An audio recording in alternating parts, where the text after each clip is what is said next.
गेल्या वर्षी 5 दिवस उपाशी होतो नदीत, पण कुणाला मागितले नाही भाकर. तसं मागत बिगत नाही, आपण काय नाही. बर. स्वतःचे हिमतीवर येतो, स्वतःचे पैसे जातो, स्वतःचे जातो. मी भीक पीक मागत बी नाही. दिलं कुणी तर घेतलं, नाही तर गप चालायचं.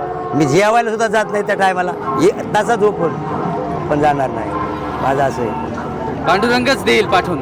गेल्या वर्षी 5 दिवस उपाशी होतो नदीत, पण कुणाला मागितले नाही भाकर. एक मनुष्य आला आणि मला बाबा जेवले का, त्यालाच म्हटलं नाही, म्हणलं जेवलं राव. मग त्यांनी मला जेवण आणून दिलं. बोला काय काय म्हणजे पांडुरंगाला म्हटलं नाहीत की बा एवढे 5 दिवस उपाशी बोलतो ना ठेवलं? मी मनात. बघ आता तूच पुन्हा कोणाला तरी पाठवतोच तो. आता या रस्त्याने सुद्धा चढ ही कसलं काय काय येतं, पण भगवंत सॉल्व करतो आणि समाधान वाटते मनाला. तुम्ही सांगितलं तुमची 2 लेकरं गेली, हो.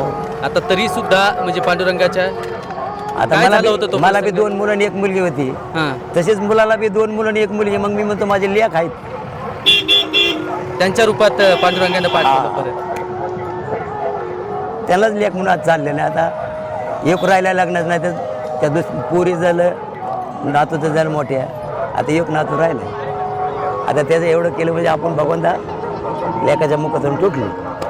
पांडुरंगा, शेवटच्या श्वासापर्यंत तुझी वारी चुकू द्यायचं नाही. डोळ्यात अश्रू असू दे, 5-5 दिवस काही दिवस मला उपाशी राहायला लागू दे, तरी सुद्धा वारी सोडायचा नाही. हा ध्यास या ठिकाणी बाबांना धरलेला आहे आणि शेवटच्या क्षणापर्यंत वारी करत राहणार आहे. तुझ्या चरणावरती लीन होत राहणार आहे आणि तुझे आशीर्वाद कायम माझ्या कुटुंबावरती राहू दे आणि हेच संस्कार पुढच्या पिढीलाही मिळू दे. वारी पिंपरी चिंचवड. चुकायची नाही आणि आपण आपली वारी अभंग वारी. रामकृष्ण हरी माऊली.